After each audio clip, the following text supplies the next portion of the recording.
नमस्कार जय जगन्नाथ मु तप्पू आपण मानु स्वागत करुच्ची मो यूट्यूब चैनल टेक्निकल तप्पू को। तो सुभद्रा योजना आवेदन करने कौन सब कागजपत्र आवश्यक हम और आपण मैंने केउठी जाई आवेदन करेंगे ऑफलाइन रे आवेदन हम कि ऑनलाइन रे आवेदन हम आवेदन प्रोसेस कौन रहिबो ए वीडियो रे कहिदेबी। जदि आपनको राशन कार्ड नाही आपण माने आवेदन करेंगे केमती से विषय में कहिदेबी। तो डेरी नक चलतु भिडियोटी को आरंभ करवा। आपण मैंने स्क्रीन में देखिपे तो सुभद्रा योजना आप्लाई यही तीनोटी डॉक्यूमेंट आवश्यक जमीक आपण मैंने एठारे देखिपे आपण आधार कार्ड होगला। आधार कार्ड जमीक आपण आधार नंबर थी एवं आपण ना थी दरकार।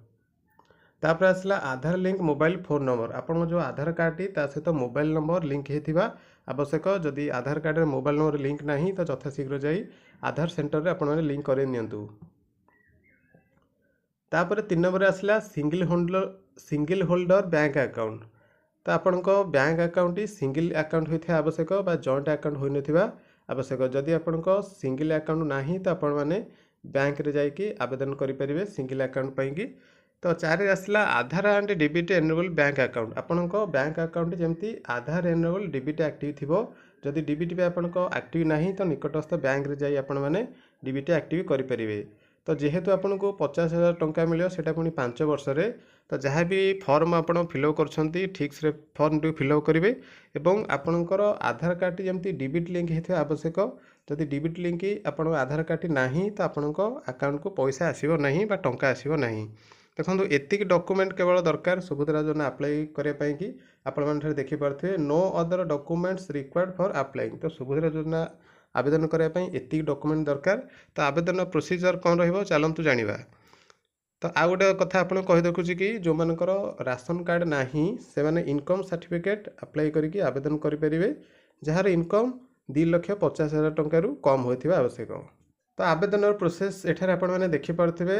आवेदन करने पई कि आपण गोटे ऑफलाइन फॉर्म आने पई पड़िबो। आपण स्क्रीन में देखि पारथिबे एही फॉर्म टिको आपनको निकटस्थ अंगनवाड़ी केंद्र block office common service centre बा जनसहायक केंद्र एवं मो सहायक केंद्र रे ए फॉर्म टी मागणार उपलब्ध हो अछि। आपण माने फॉर्म टी आनी परिबे। तो फॉर्म टी आनी सारा परे फॉर्म टी को निर्भुल भाबे भरिकी आपण मैंने निकटस्थ मो सहायक केंद्र कि जनसहायक केंद्र रे सबमिट करने पड़ो ता हार्ड कॉपी टी। तो सबमिट कलापर मो सहायक केंद्र अधिकारी और जनसहायक केंद्र अधिकारी जी भी थे आपण फॉर्म टी को से कलेक्शन करेंगे और डिजिटाइजेशन करेंगे करके अप्लाई करेंगे। तो अप्लाई पर आपण गोटे एक्नॉलेजमेंट रिसिप्ट से देवे। तापर आपण फॉर्म टी को से स्कानिंग करके अपलोड करेंगे। Running of application through available database Subhadra योजनार डाटाबेस रे से फॉर्म टी को से आवेदन करेंगे बा शामिल करेंगे।